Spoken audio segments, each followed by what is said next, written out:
IIMUN, or India's International Movement to Unite Nations. He is a visiting faculty at various IIMs and at HSNC University colleges. He also runs multiple businesses, serves on the boards of various universities, runs a foundation, and helps manage his family's company. Awarded by the UN, CNN, BBC, Indian government, Vogue, he has a passion for cricket and loves chess, diving, reading, and occasionally penning his thoughts. He has also penned 2 national bestsellers. But what we are most proud about is what he has done via NGO IIMUN. He has been a mentor to thousands of students and taught them how to unite the world the Indian way. Many of those who have worked with him now are elected members of government, 41 in total number, and that's almost the number of seats of opposition in Maharashtra. Civil servants, lawyers, business leaders, doctors, and authors are all now spreading their own ideas of India. Some of his team members are now called Aditya Thackeray, Tejasvi Surya, Ananya Pandey. You may now know some of his team members better than him, and that's how he prefers it. Exceedingly low profile, passionate about education and reform. He prefers to be called just another young person helping young people. Our favorite, our heart and soul of IIMUN. Please put your hands together as I welcome Mr. Rishabh Shah.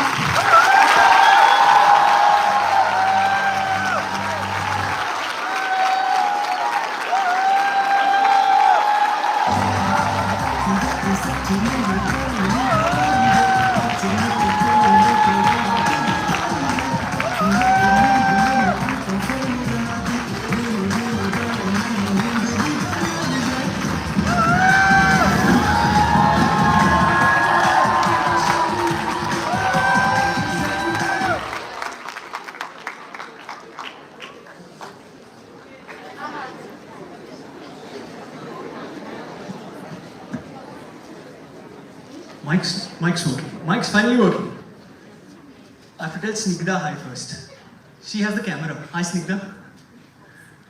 Because the camera is very important. Hi guys. Hi. So nice to see all of you. Is it nice to see me? Yes. Thank you. At least say something in return. Anyways, there's a huge protocol team outside. They said, Rishabh, 2 o'clock and 29 minutes and 30 seconds.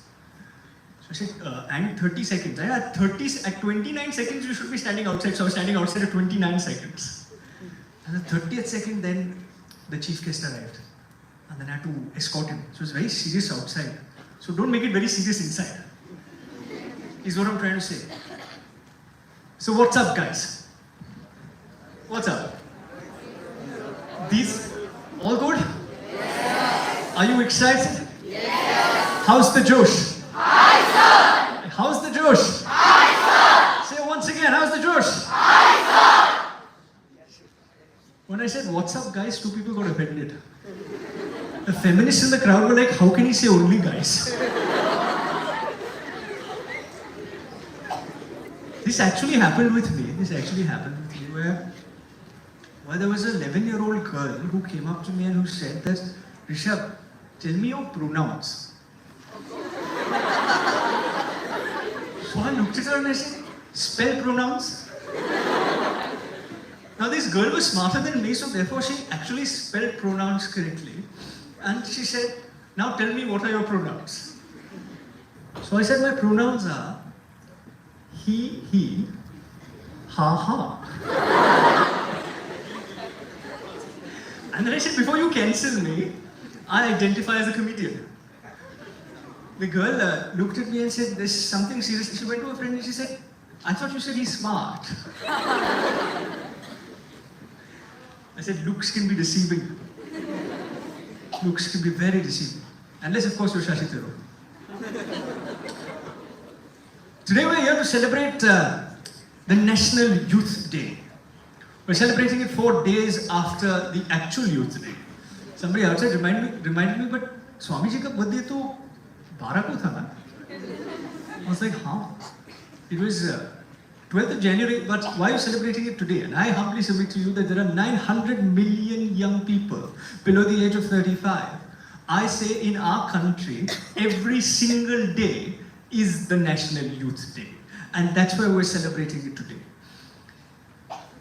That's the time you clap.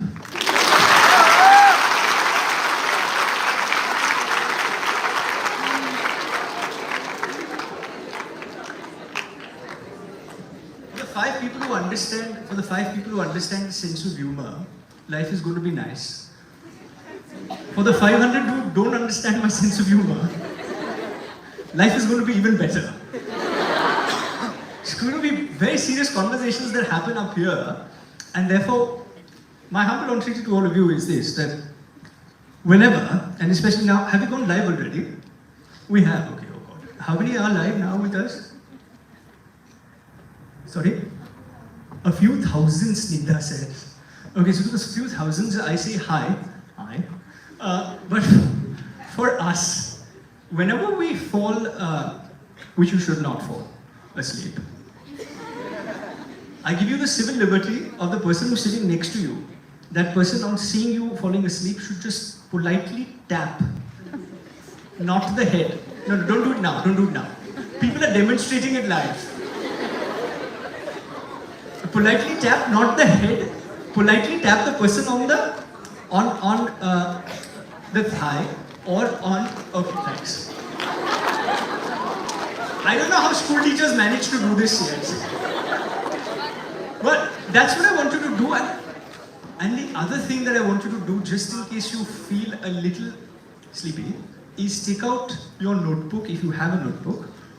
And you don't have a notebook, great. Some people are looking at each other and saying, he's a digital nomad. We have phones now, Rishabh. It's called technology. So what I want you to do is I want you to write so that, because there are a lot of interesting and cool things that are going to be said up here, and they will be useful, I promise you. Some of you may not realize the importance today, but they will definitely be useful 5, 7, 10 years down the line. And they may be very useful even the next time your teacher asks you saying, we took you for this program, now write an essay for 20 marks. And you don't have ChatGPT allowed in school. But, so, I can't see because of the light, but I can see one tall 7-foot figure called Akhilesh. You need to gesture to me whenever we are ready and then we will begin. Okay. Now he just gave me a thumbs up. So, are we ready? Are we not ready? Sorry? We're ready. We're ready. So I can, no. Anjani says wait. Akhilesh says start. This is school all over again. Somebody's like, Rishabh, next lecture is free. So I'm excited. And then suddenly a teacher comes. I'm like, what to do? Has this happened to you? Happens all the time.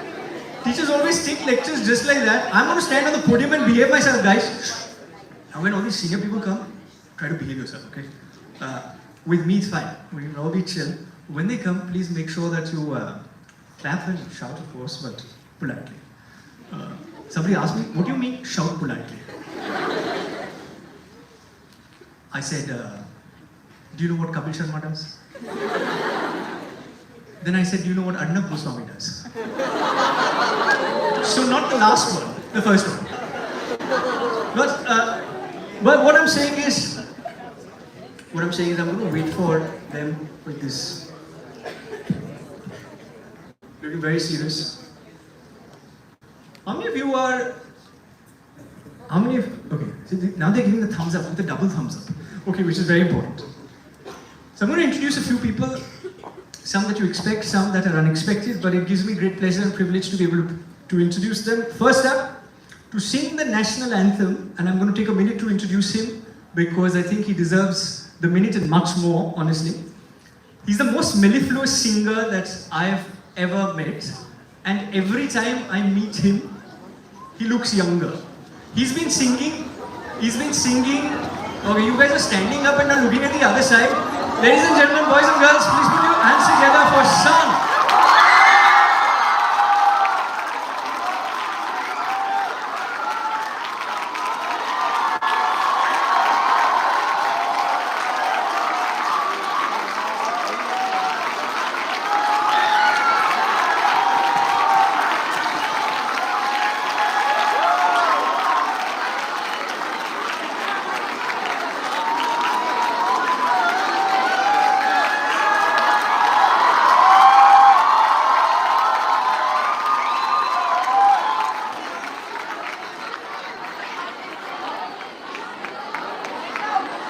What?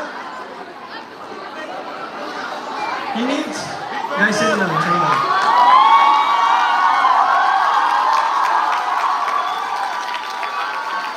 Okay, guys, settle down, settle down, settle down, settle down. We have Shan with us, and we're very, very lucky. Like I said, he's an advisory board member. He's always been with us, and he's always ready to do things for young people. But there's also one more person who's always willing to do things for young people and for IIMUN. It gives me great pleasure and privilege in order to be able to tell you, sit. You can stand in a second. It's quite unnerving when all 800 of you stand up. He is the chairman of the Piramal Group. He is the chairman of the board of director at Taking India Forward Foundation. And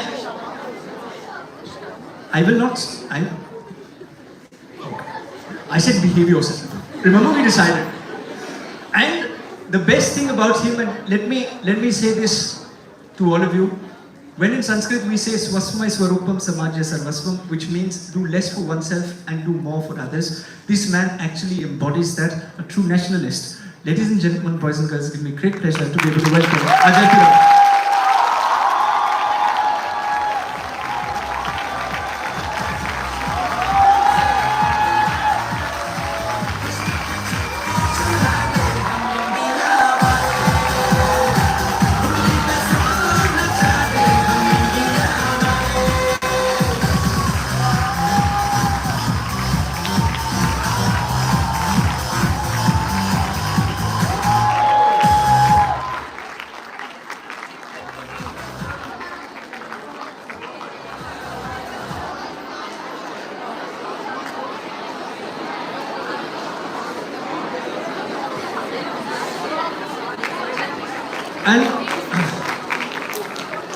And now for our third guest.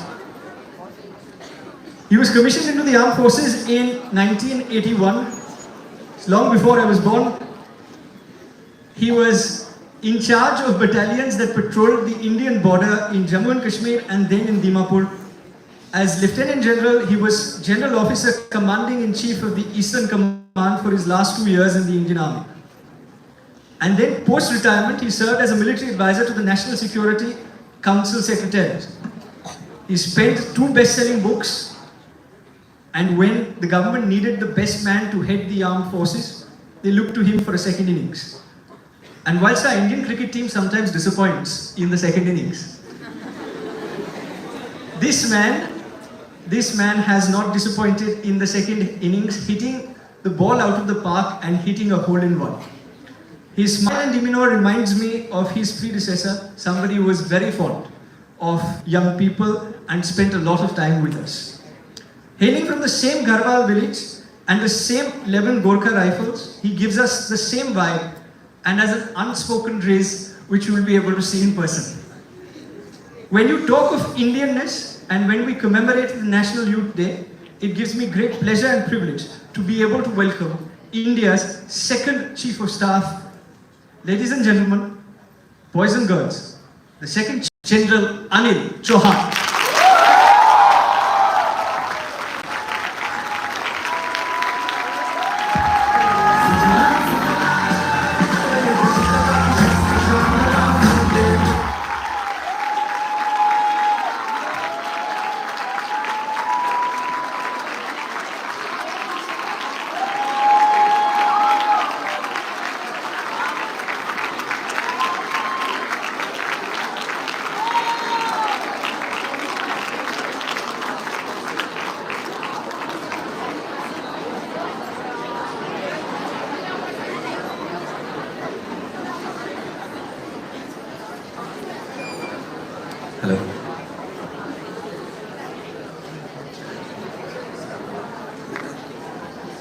stand up for the national anthem?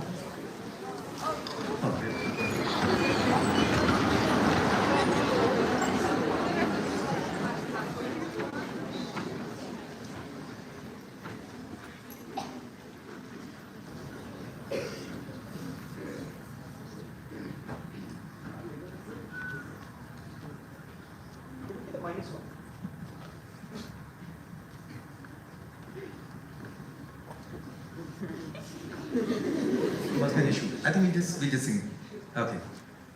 जनगण मन अधिनायक जय हे भारत भाग्य विधाता पंजाब सिंध गुजरात मराठा द्राविड़ उत्कल बंगा विंध्य हिमाचल यमुना गंगा उत्कल जलधि तरंगा तब शुभ नामे जागे तब शुभ आशीष मागे गाहे तब जय गाथा जन गण मंगल दायक जय हे भारत भाग्य विधाता जय हे जय हे जय हे जय जय जय जय हे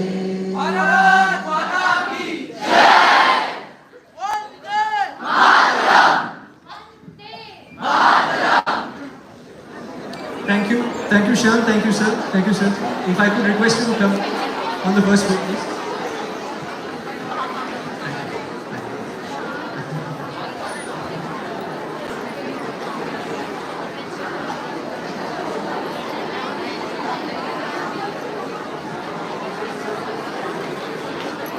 Great. Thank you. Please settle down.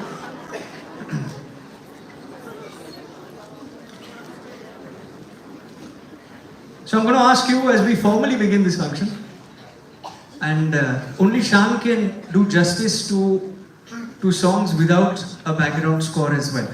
So thank you, Shyam, for that.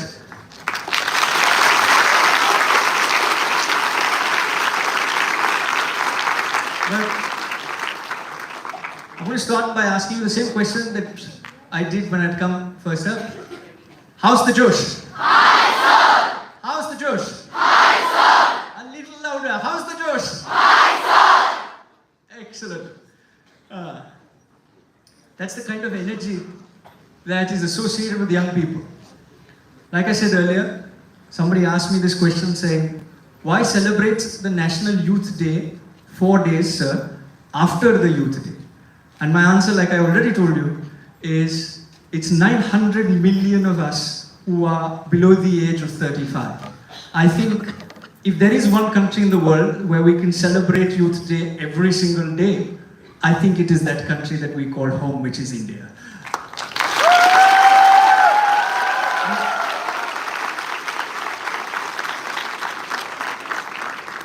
And the best part about this is, of course, the best part about this is being able to get Sir's date and to be able to have him amongst us, because there's nobody better to motivate young India than the person who is in front of us today. But now they're very civilized.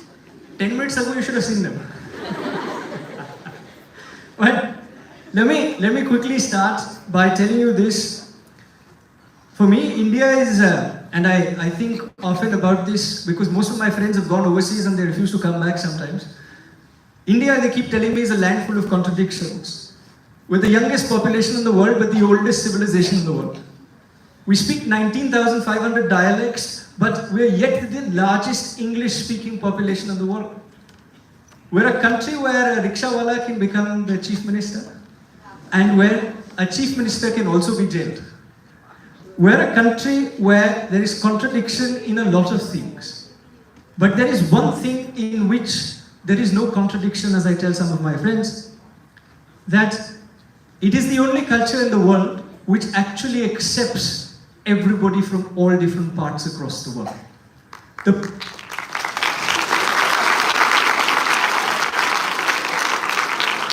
The Parsis came to India and easily got assimilated into this country that we call home. The Jews came to India and we accepted them wholeheartedly. In this country, every caste, creed, community, religion is celebrated. Show me one other country in the world where it is possible for a person who is an ordinary individual to rise up to the rank of Prime Minister. It is this one country where magic happens and where the people who make magic are today joining us. I'm not just referring to the 3 people who are seated up front, but to the 800 people who are in this room. And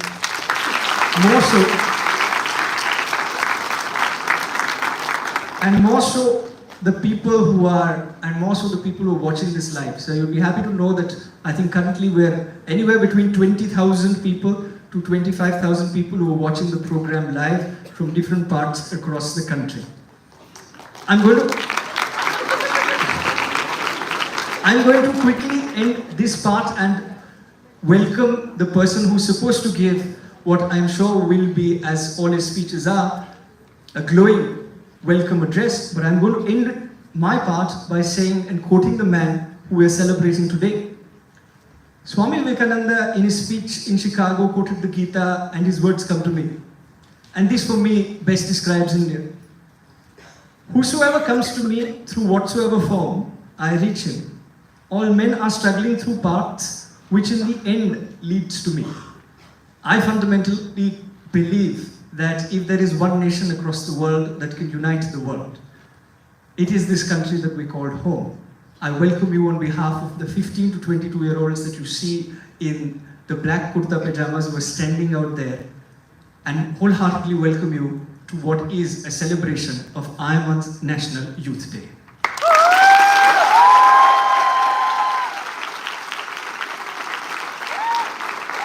At this juncture, it gives me great pleasure and privilege in order to be able to welcome somebody who always is someone that we can rely on for advice. Even today, he gave me some very important advice as I was waiting with him in the lounge, and he said, Rishabh, first you should do A followed by B and then only C.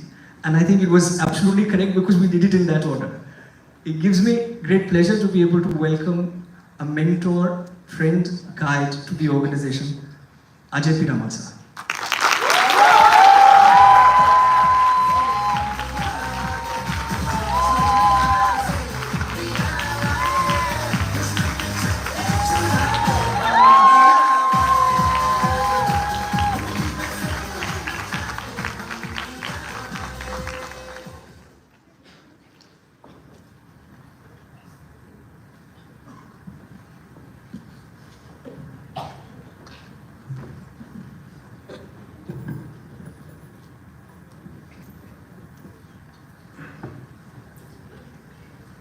The Chief of the Defence Staff, General Anil Chauhan, our ever young star Shan, who's always available for all of IIMUN's activities, and the young dashing star Rishabh. Where are you, Rishabh? I can't see you. Just waiting in the Okay. wings. I think today is a very important day. There are 2 important events that we have just gone by. Yesterday was the Army Day, and I just want to tell, since the Chief of the entire Armed Forces is here, how proud we are of this institution that you lead, sir. I think this is one institution which, ever since independence, has kept India secure, safe, and proud of the great commitment that you have, the selfless commitment that you and your men and ladies have towards protecting India. In fact, we have some of the most challenging circumstances which the armed forces are in this country, but they still do us all proud. Today is also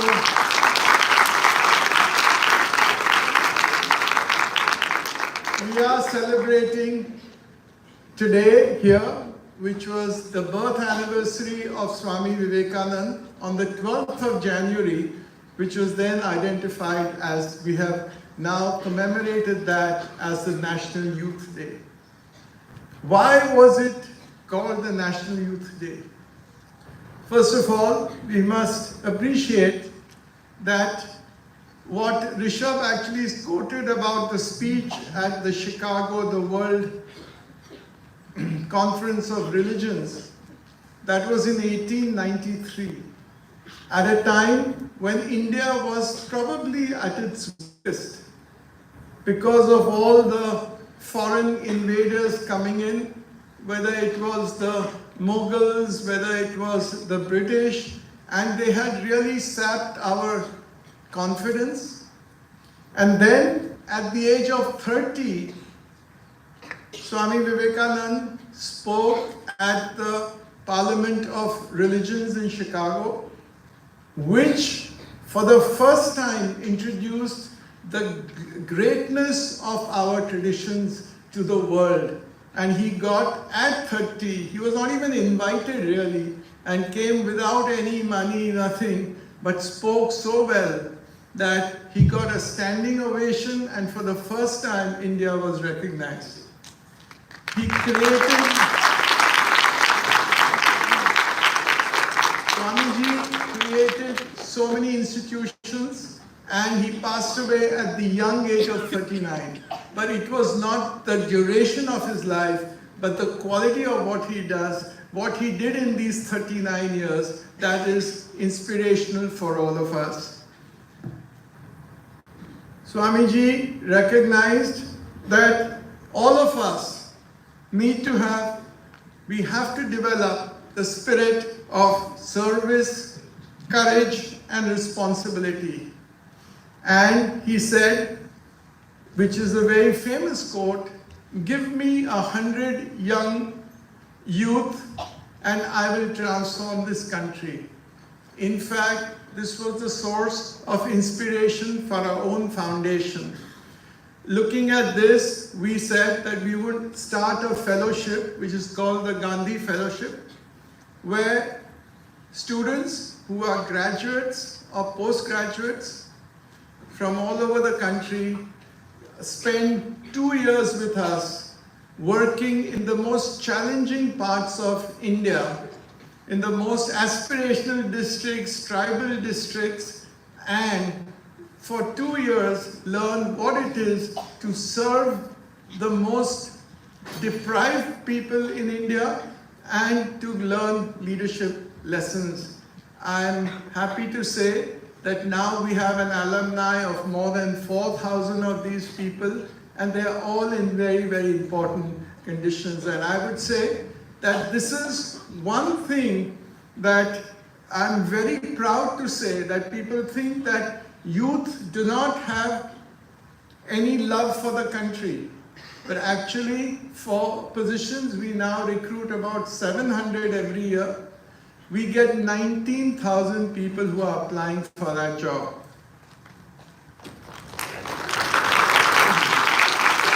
Swamiji also said that education is the foundation for character. And this is where he got our own, really the traditions and the culture of the Sanatan Dharma, when he said that education is the manifestation of the perfection already in man. What he was saying is that all of us have a divine presence. In fact, all of us across religions, across caste, community are actually like that. There is a string which goes through all of us, which is a divine string, and we are like a pearl necklace. We are the pearls on that necklace. So it is important for us to recognize this divinity in us, because that leads us to perfection. Swamiji had a big emphasis on service. He always felt that to serve is even more important than actually going to any temple to do any ritual because service, and that is so unique in India. I think the concept of Seva Bhav is the only one which is present in India. What is Seva Bhav? I want to talk to you about. It is how you serve people with love and compassion. You serve in a way that you are not doing a favor. It is like when a mother feeds her child. Is she doing any service? It is in the middle of the night. She is feeding, breastfeeding at any time, odd hours. She has love and compassion and she feels happy. That is the true meaning of seva in our Indian context. It is not giving something but receiving, being grateful for the opportunity to serve. And this is what I want to leave behind with you. For young youth, I'm just going to quote one more quotation of Swamiji. He says, fearlessness and the spirit of adventure. If you can lead, if you lose, you can guide. And he also talked about a call to responsibility. How all of us are just mere trustees of the benefits, the wealth that we have got. All of us here sitting are privileged. Why are we privileged? Look at the millions of people who do not have access to the sort of schools you have, about the family you have. And it is our responsibility to see that we give them more. Look at nature. All of us take something from nature. But can we leave the world in a better place? You realize the value of oxygen during COVID. We every day breathe oxygen and there's no value to it. But during COVID, even the richest people were actually struggling to get oxygen. I'm sure the general would recollect many people asking him, "Kaise bhi karke mujhe oxygen dilwa do." So that is the value. Sometimes we forget about what nature can give us, and therefore, I think that's important that we realize that we have an obligation to give back and to leave the world a better place. India is also looked upon now, the Honorable Prime Minister says, as the Vishwa Guru. We saw that during the G20, we saw that during the COVID, when we gave all over the world free vaccines when others were not giving so. And therefore, it is on this that I want to end by, again, Swami Vivekananda's quote, "Arise, awake, and stop not till the goal is reached." Thank you. Thank you, sir.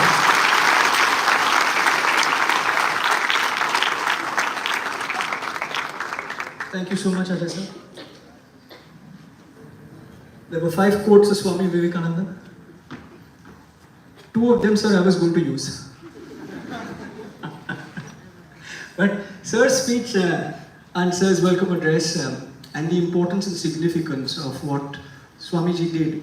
In 39 years of age, he managed to tell the rest of the world and everyone at home that there is one country that will guide you by being Vishwamitra, and in that become the Vishwaguru. And therefore, I think Swamiji's words, what Ajay sir said, are a great welcome address to what is IIMUN's National Youth Day celebrations. But at this juncture, brevity is important, and I've learned the importance of brevity from the 3 gentlemen who are sitting in the first row. And therefore, instead of me telling you about what IIMUN has done in the last 1 year, these 15 to 22-year-olds, they've done 19,000 engagements in the last 1 year alone. It's been 14 years of the organization, and we produced 41 elected members of government in 14 years. But all of this can be... 2 people clap.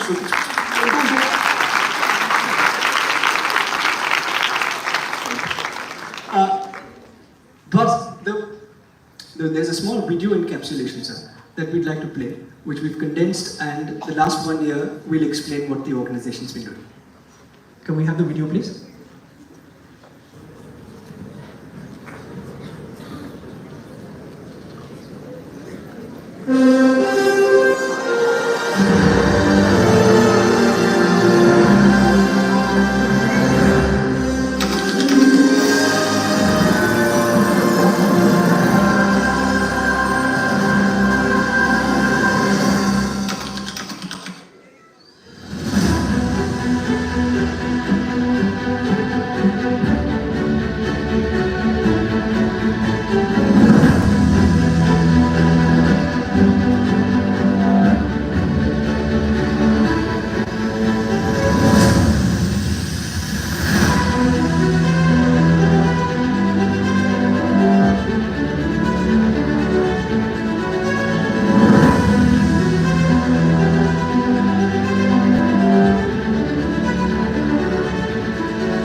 all the effort of a lot of young people, sir, across the country who are working selflessly, trying to explain the idea of India that is Bharat to young people who are between 11 to 19 years of age but are the future of this country.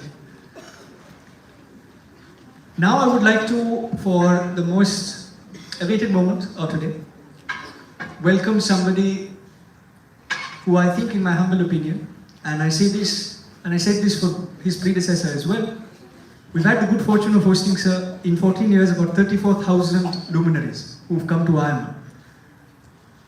I've been fortunate enough in order to hear some of them in person.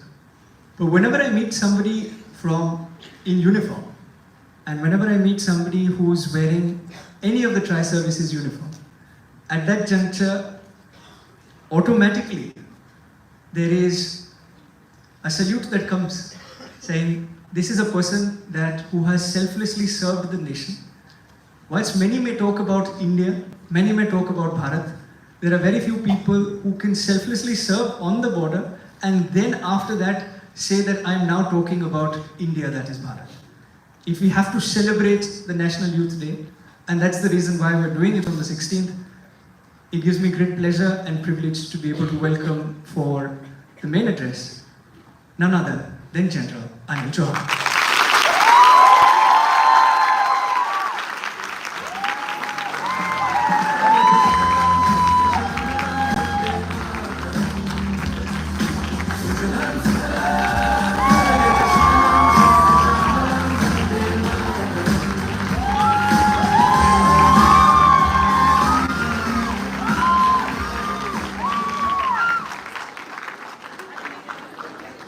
Please sit down.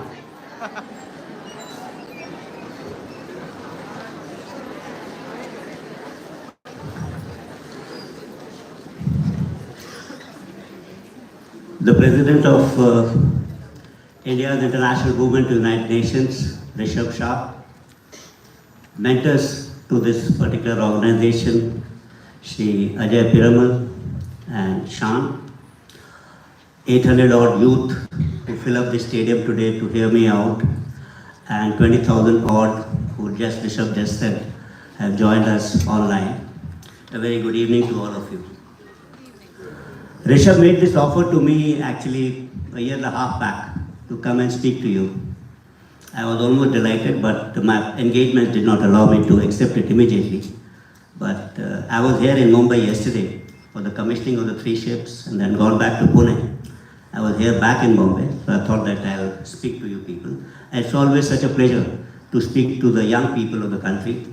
You are the youth of the country, you are the future of our nation, and that's what we recognize as. So, you are the people who will realize the dreams of the nation to be a Viksit Bharat by 2047. It's always great to speak to young people. As I said, it's always great to be back in Mumbai. Mumbai and I have a special connection.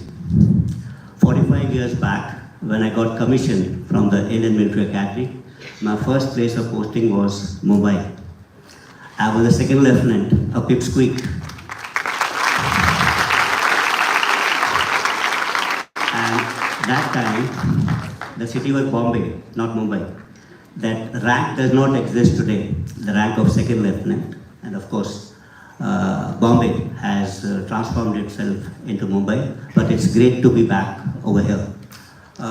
I picked up my first promotion over here, the rank of second lieutenant. I picked up my second star over here. And I also gained my first operational experience in Mumbai. I don't know, very many of you, none of you would remember in 1983 there was a huge strike in Mumbai, and Mumbai was brought to a grinding halt. The mill worker strike in which some other people had joined. So my battalion was here and we were able to restore law and order immediately. So that's some time back.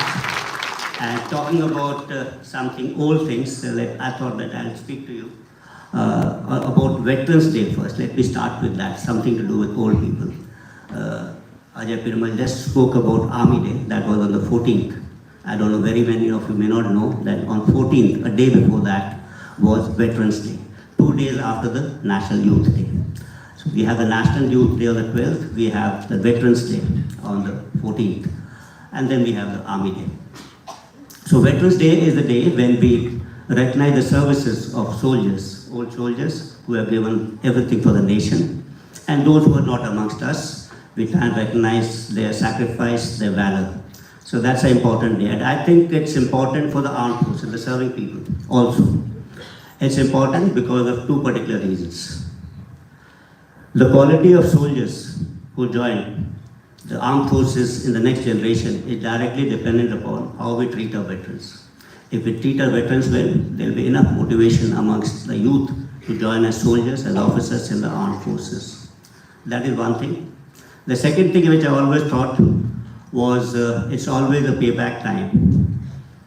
The kind of respect, the kind of love, the kind of honor which you people give me, the citizens of the country give me, like you all, the standing ovation which you all gave, it's not for General Anil Chauhan. It's for that organization known as the Indian Army. And that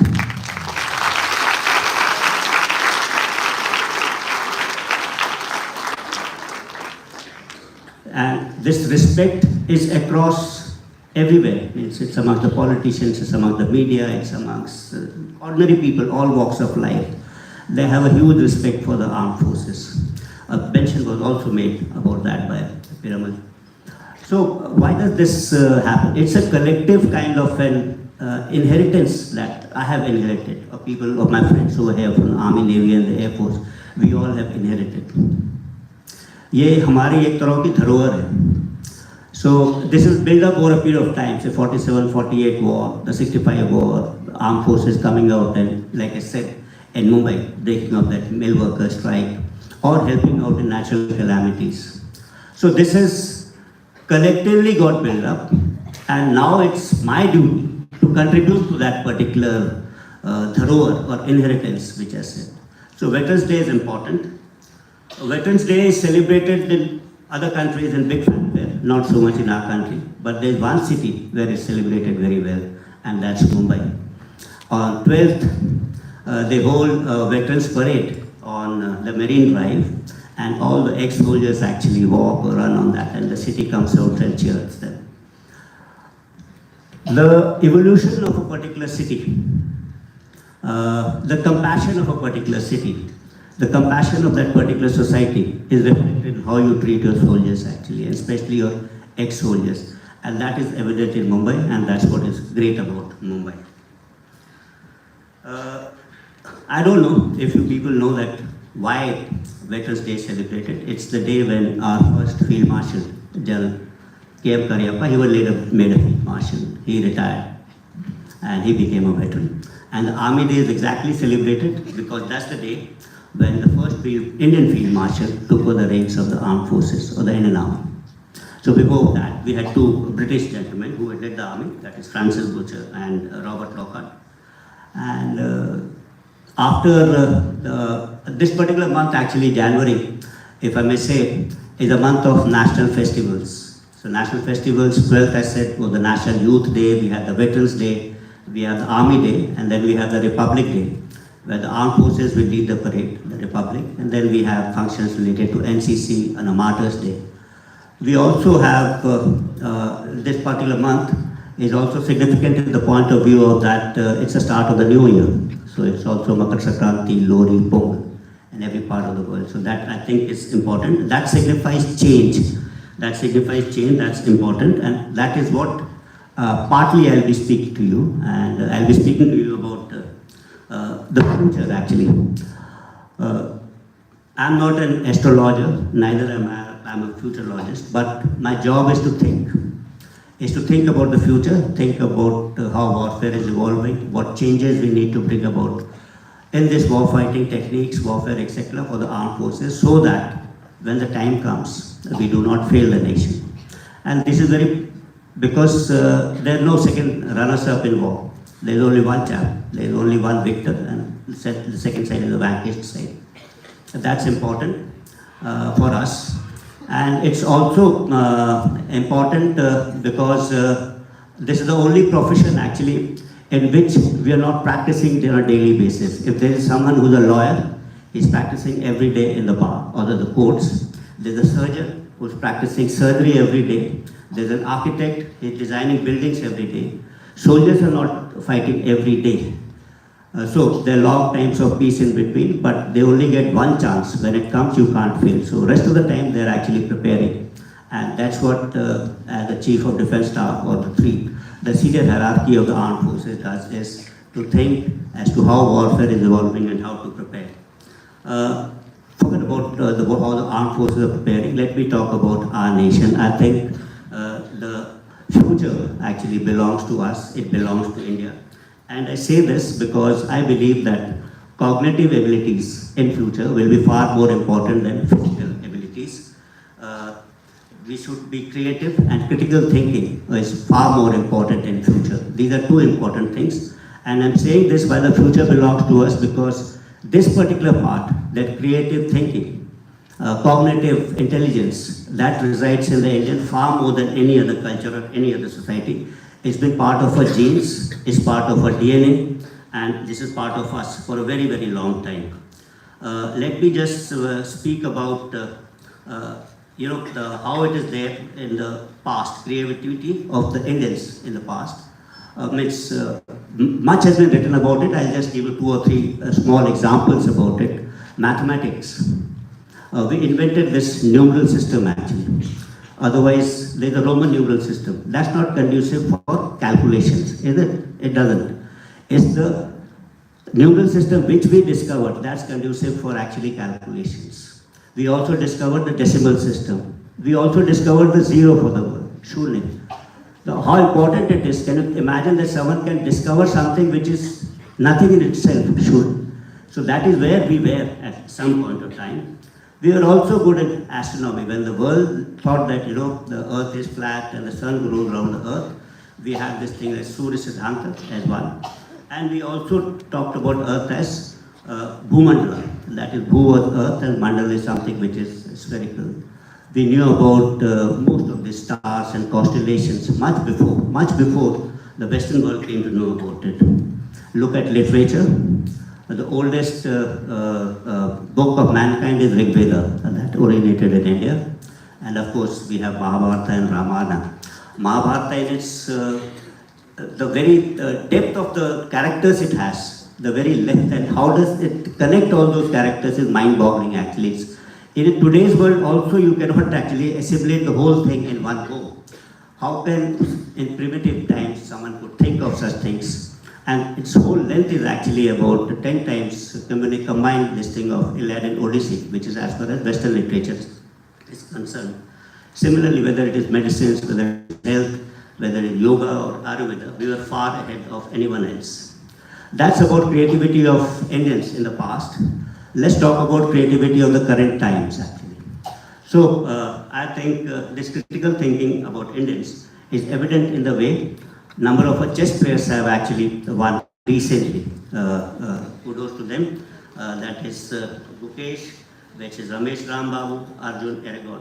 All this. In fact, I'm told that among the first under the age of 20, the grandmasters, India had the largest number of them, 20 of them. So this requires cognitive abilities. This requires something to think. You are aware of the spell bee competition, which is held in America every year. Out of the past 34 champions, 28 have been Indians actually, people of Indian origin. The number of software engineers we produce, the number of CEOs of these global companies, they're all Indians.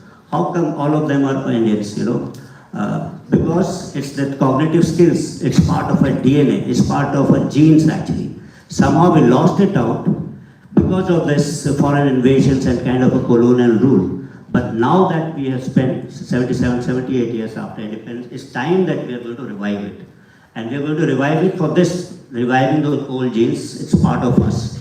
And it is there in all castes and communities which have resided in India, irrespective of religion or caste. That I think is important. And but someone would ask me that, okay, so we may be great in chess, we may be great in sporting competition, we may be great in software engineering, all this requires, yes, thinking. But what about, say, chemical engineering, aero engineering, and all that? or say connected kind of sciences. Well, the thing is that you also have to have, along with that, infrastructure. Unfortunately, we are yet to build up that kind of infrastructure. While a mind is there, that infrastructure to use it not there. But in a spell bee competition, you require nothing. You require no infrastructure. In playing chess, you just require a board and those pieces of chess. So this we can afford, and we can afford, so we have proved that we are good in this. As long, the moment we have this infrastructure in the country to produce aero engines or hypersonic missiles or anything else, it will be there because it's part of our genes. We were the original thinkers of this particular world, and we are going to occupy this place in times to come. And that's what I think is possible, and that's what you people will realize for the country by 2047.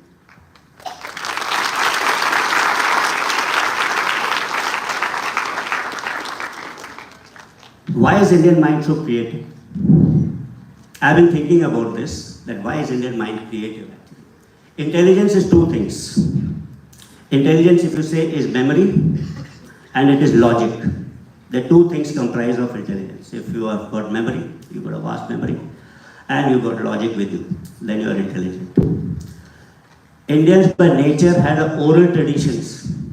That means when we said about the oldest book as Rig Veda, for 3000 years that same Rig Veda continued, and every successive generation knew what Rig Veda was, or what Mahabharata, which I said is the biggest epic ever produced by anyone.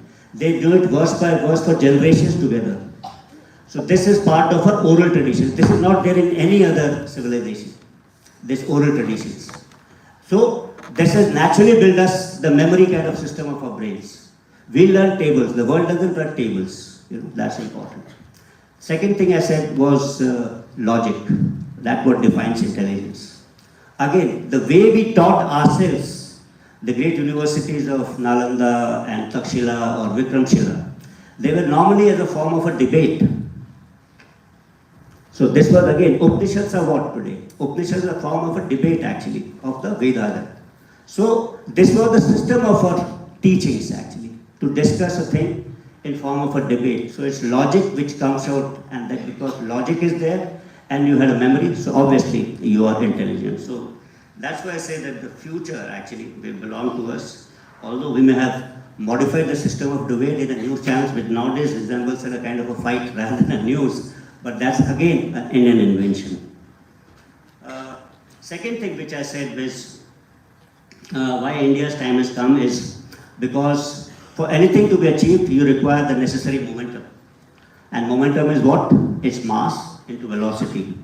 And what did Rishabh tell you now? That there are 900 million of us, young people like you. We produce the largest number of STEM graduates in this world. We have produced the largest number of engineers. The momentum is with us. The time is with us. And then you have this little thing of velocity. Velocity, students of science would know that it's a vector quantity, and it talks about direction and speed. Sahi disha or sahi gati. That gati is the one which is going to be provided by you people, and disha is one. People like Ajay Kiramal and which all the people who are going to talks and lectures are the one which providing that kind of gati. So, as I said, where do Indian Armed Forces come in between in this? We are also aware that we should be up ahead and as equal or as good as the most advanced militaries in times to come. And that's the time for us to think and reflect as to where we are. And I can only assure you people that we are at it, we are thinking about it, we are creating structures, we are creating organizations, we are acquiring technologies, creating technologies that will put us up ahead on this map. So be rest assured that the future of the country remains in safe hands in spite of a rapid amount of changes which are taking place in the geopolitical world, in the world of technology, etc. And before I end my talk today, I would like to leave a small little message for all of you. The first is that life is like a journey actually. So you don't have to merely complete it, you have to actually enjoy it. I think that's one thing important. And while you're continuing with the journey, must try and do something more than for yourself actually, for the society at large. The second thing is, success is not preordained. You have to work towards it.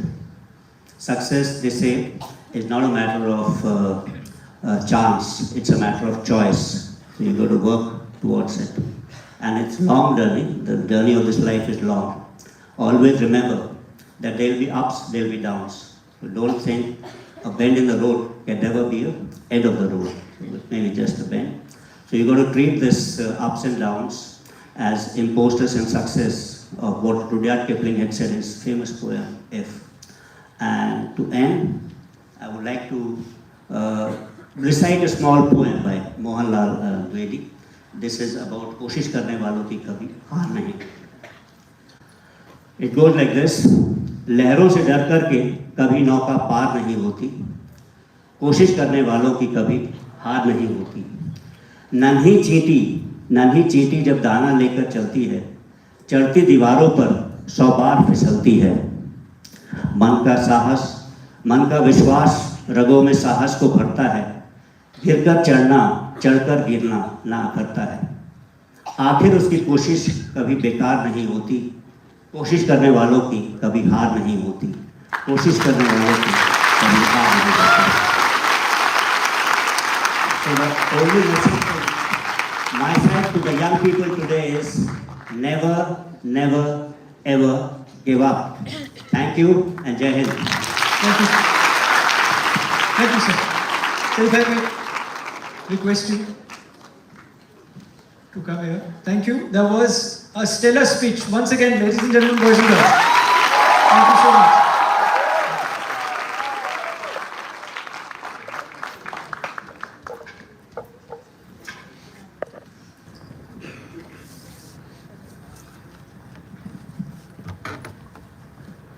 So you spoke about Indianness, you spoke about how the debating culture is a part of our culture in IIMUN and even otherwise. The debating culture is something which we believe which is very different from the Oxford style of debate where it is ज़्यादा तू में.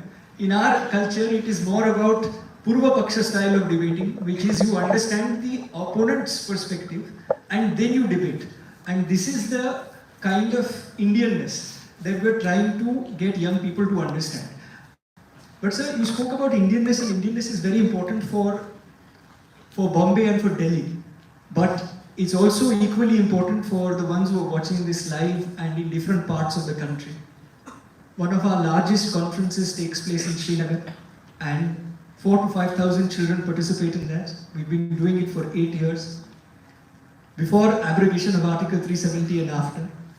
So you've commanded out there. You have been in charge of a battalion in Baramulla. And sir, there has been a lot of change in terms of the perception of what India stands for. But Indianness is yet something that is yet seeping in today as we speak in these far-flung areas, which is in the northeast and in Jammu and Kashmir. So what is your message to people who are sitting out here? What can they do to spread the message of India? Because today, unlike when I was in school and somebody asked me saying, how proud are you of being Indian? 5 out of 10 would perhaps look the other way and be discussing the next holiday that they are planning. Today, there is a new emergent India where when you say, how's the Josh? At that juncture, you can see how high it is, sir.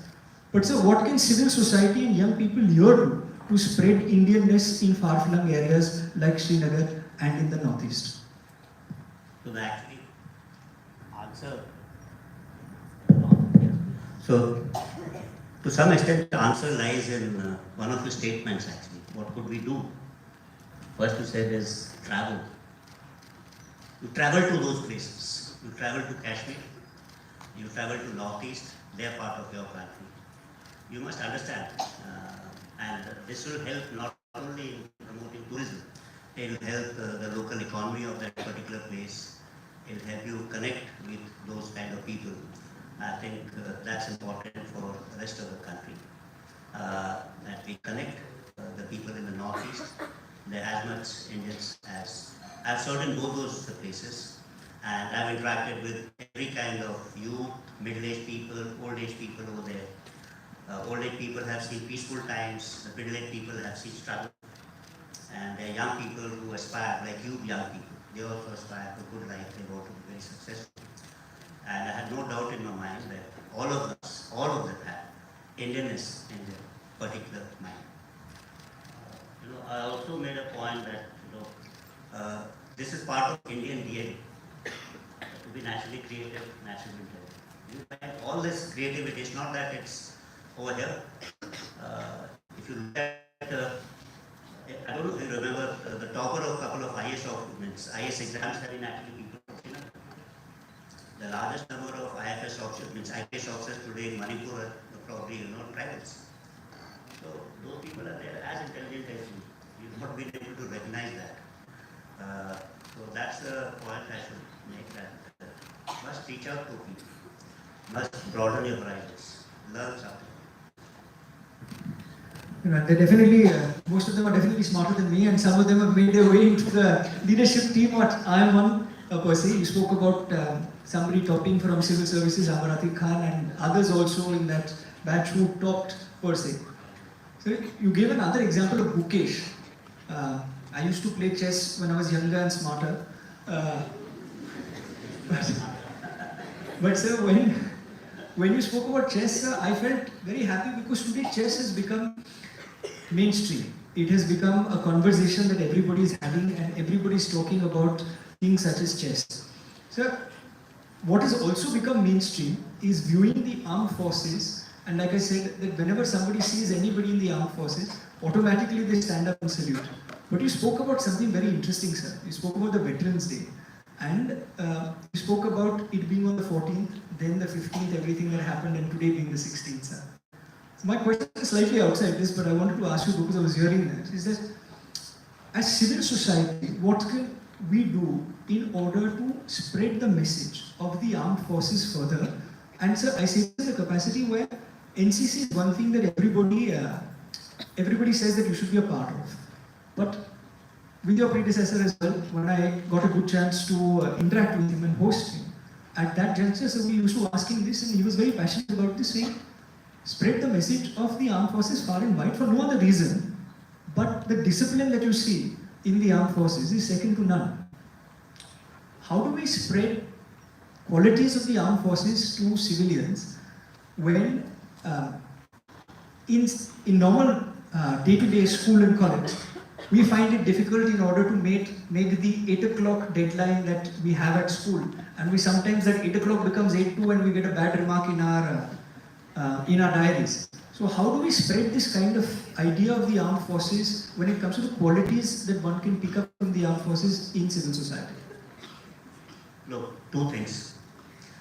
You started speaking about Mukesh and how well he's done, and you yourself are a chess player. I just spoke about in that talk that in under 20 there are 20 odd players, grandmasters of Indian origin. And this is one game in which you don't require infrastructure, you just require creativity and thinking. I am very sure in days to come you will find these numbers increasing exponentially. For the first 70 years we did not play chess. We did not, so there was only IIMUN.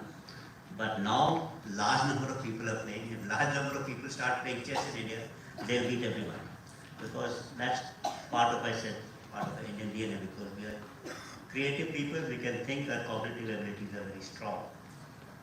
This particular cognitive abilities and think of strength actually has to permeate in all other dimensions of life, briefly made a mention. And this has to come about with respect to national security. It's not that much important to know about your armed forces, but it's more important to understand national security. And that's the responsibility of every citizen of this country. And the national security aspect is a slightly broader and a wider canvas than what the armed forces do. There is a healthy respect for the armed forces amongst people. When I say healthy respect, I just spoke about Mumbai, but I've traveled to various parts of the country, and there is a healthy respect in every part of the country. And that is there, which is a living memory for whatever the armed forces have done or continue doing. But the larger aspect is that we must understand national security is full ambit. That's very important. That's how armed forces will be able to be employed for the benefit of the country during war as well as peace. So you spoke about national security, and national security is very important for young people to also understand, for people generally to understand. So when it comes to national security, Google sir now has been replaced by ChatGPT. And the role of AI is in every field is undeniable. So you have stated, and I quote, quantum technology will impact future wars with far-reaching outcomes for the armed forces.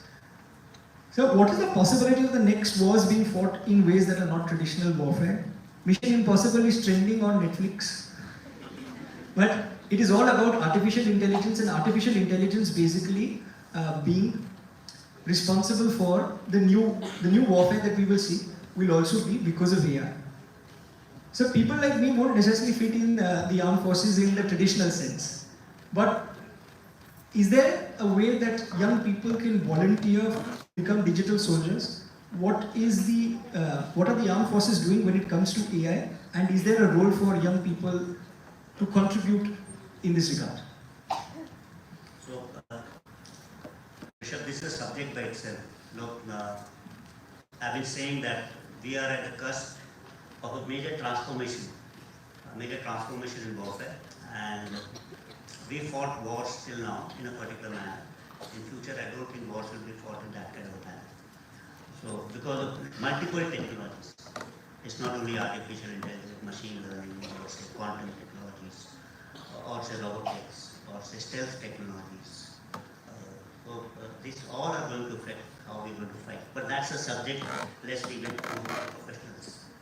Warfare itself is also changing. The combatants are changing. So earlier there would be uniform community paid by the state. The armed forces of the state were the pride of the nation. But today you have people who are non-state, who are also, you look at the war in Ukraine, etc. You have people who are slightly different. They're nationalists or nationalists. So people who join this particular fight for different kind of reasons.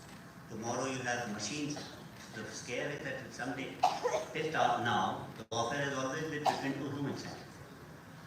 We are now entering an age where war could be between humans and machines. But tomorrow between machines, and some of them will be autonomous. And what the rallies have shown recently, that it's gone beyond machines. It's technology. Technology which is made for something else has been used to target us. So, again, over here, imagination is the limit. So, if your imagination is wide, you can actually, warfare is not any kind of a process. So, in which you have to think slightly differently. And in which young people actually can provide us some kind of an idea of how to think.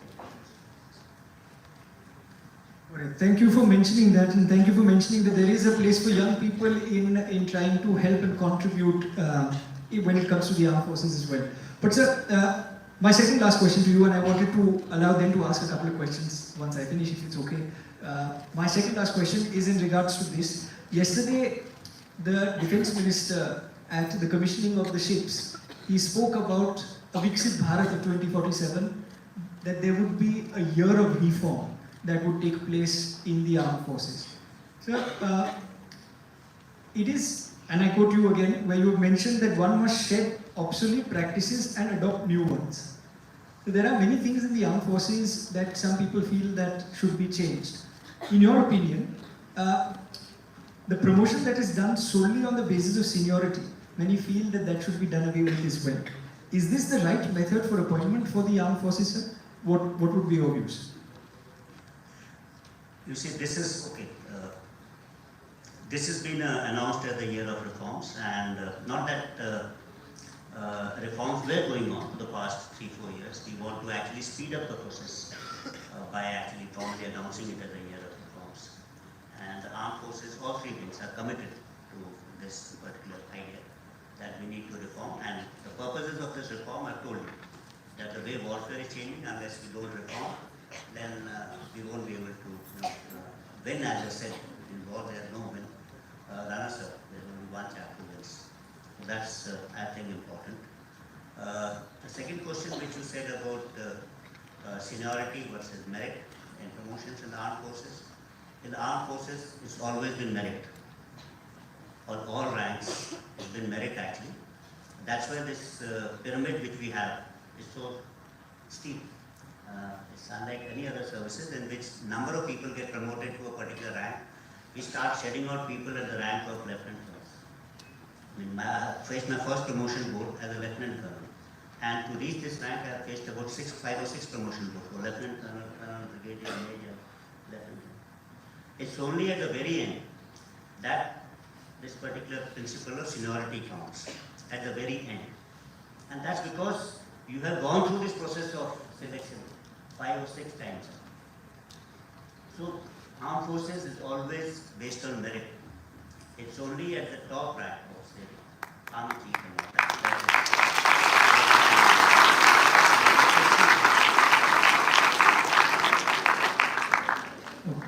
Like you framed the perception correctly now, and you gave the correct perception of how it should be viewed indeed.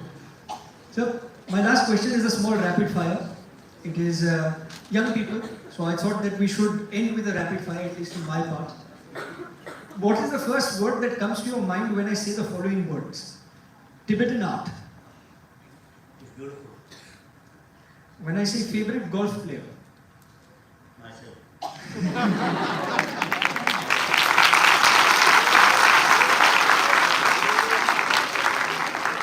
One book you would recommend every young person reads.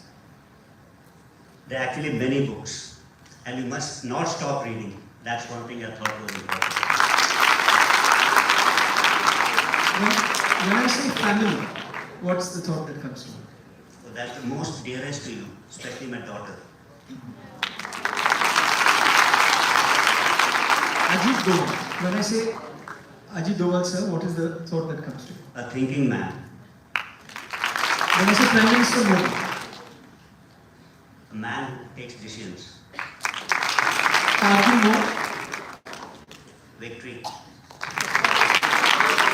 you, the future of the country. Viksit Bharat. and the last one is when I say India's international movement to unite nations or IIMUN, what comes to your mind? It's a great movement. My best wishes to it.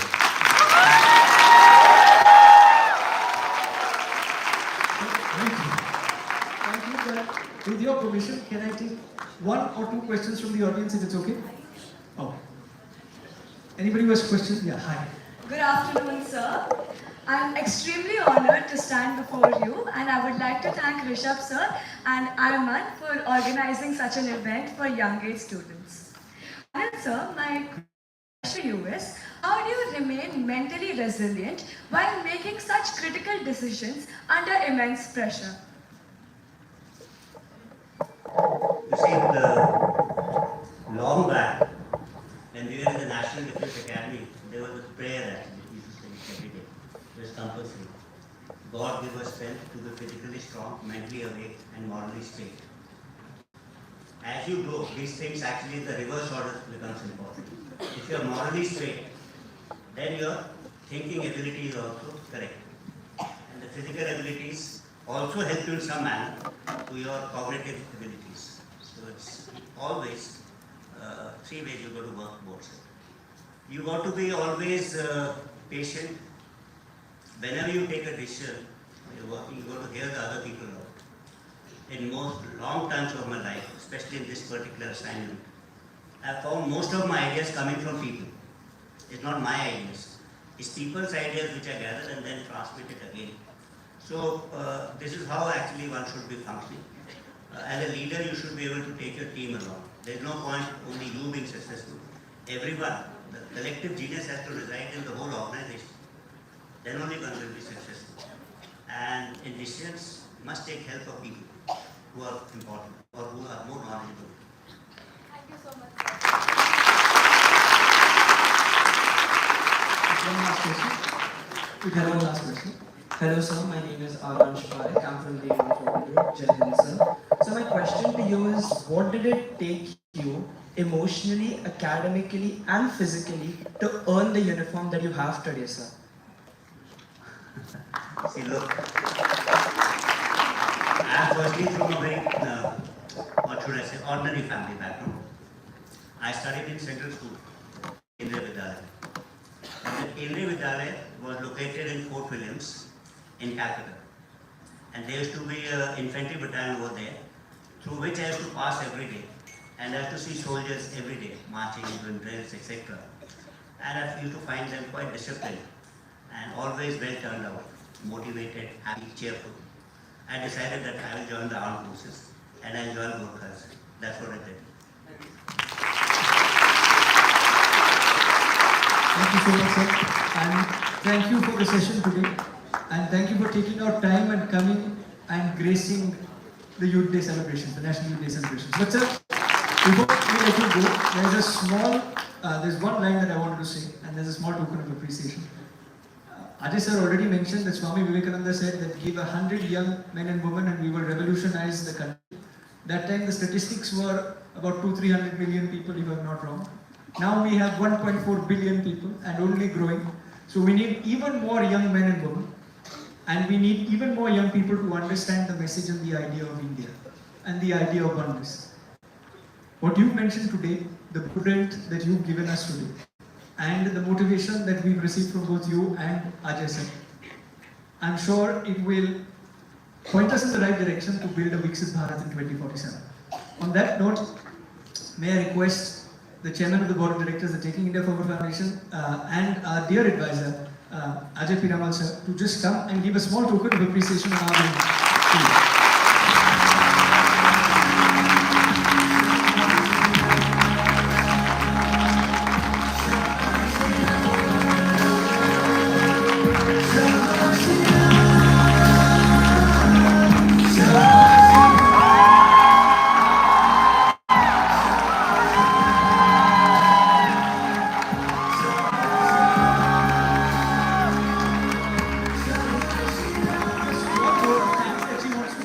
So there's a small vote of thanks from, we mentioned Srinagar, so there is one small vote of thanks that there's a girl from Srinagar who's come who wants to give to you.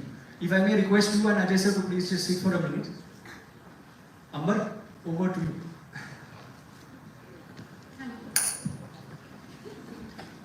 So today, coming here from a place where the idea of India is often a whisper, let alone a discussion, I stand here with a heart full of hope and conviction.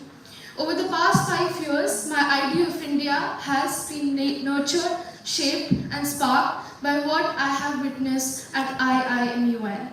This one place has given me the definition of what my idea of India is, and you will wonder how. Before volunteering at IIMUN 5 years ago, I used to celebrate my festival, which is Eid, and I used to pray my namaz. But since the past 5 years, have I not only continued to pray my namaz and celebrate my Eid, but now also can sing the entire Ganpati Aarti. And during the resurgence of Bappa, I feel equally emotional now because now he feels like a friend. I still celebrate Eid and I also make Rangoli and I do puja during Diwali. I love eating biryani during Eid, but I've devoured those plum cakes that I've had during a Christmas party at IIMUN headquarters whilst decorating the Christmas tree. Well, I'm still learning how to fly kites, but I'm eagerly waiting for Holi. At our IIMUN headquarters, we have a library, and this library has the Bible, the Quran, the Bhagavad Gita, the Ramayana, and the Guru Granth Sahib all kept together. And this is exactly from where my idea of India has taken the concrete shape. So, I'll be very honest, it took me a very long time.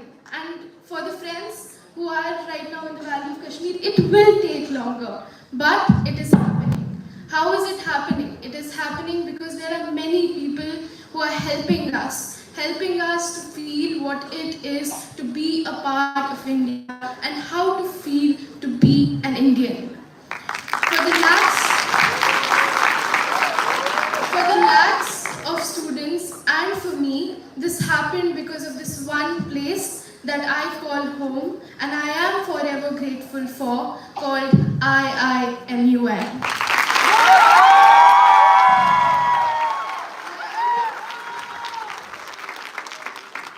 My idea of India is not just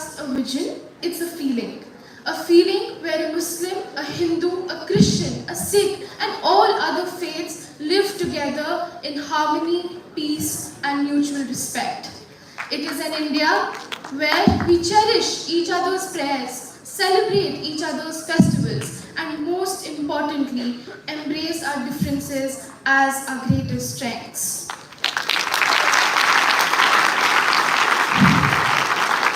My idea of India is where every voice matters, where listening is as powerful as speaking. Today we listened, tomorrow we will speak. And as I have learned from Rishabh sir, we must always not speak just for us ourselves, but what is right for all. What will make India a more sovereign, socialist, secular, democratic republic.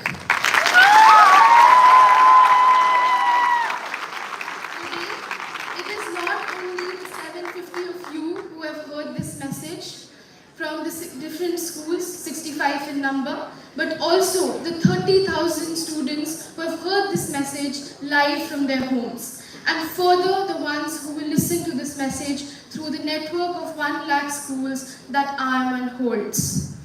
On behalf of everyone at IIMUN, the young and the younger, which is RS, we thank you, sir, General Anil Chauhan, Ajay Piramal sir, Shan sir, and all of you for being here today. It has been an honor and a pleasure. Before we leave,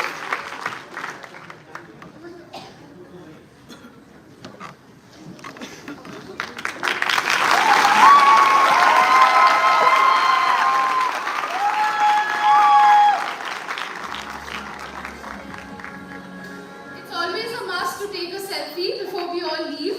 So can we have Aris on the stage so we can take a... Amber gave a speech instead of a vote of thanks, but okay, thank you, Amber.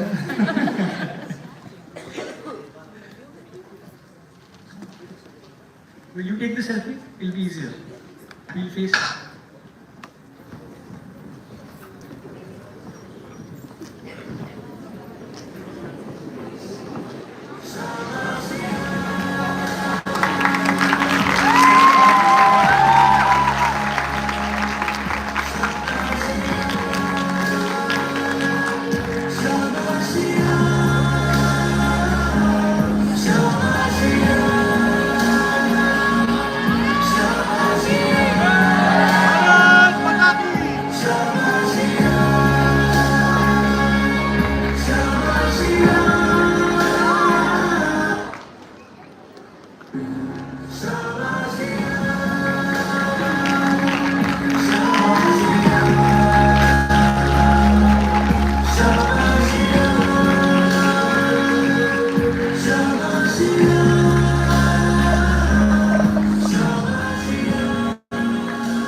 Hello everyone. I hope all of you all had a lot of fun. Say yes. Yes. Can't hear you all. I think it's only going to be befitting if I say, how's the Josh? Awesome. Okay, now for social media, otherwise she's not going to like it. So can you all please wave? Okay, wonderful. So I'm going to be announcing the names of your schools, and in an orderly fashion, we can exit from our right hand side. Okay, from our right hand side. Okay, please be seated as of now. Let me call out the names of your school.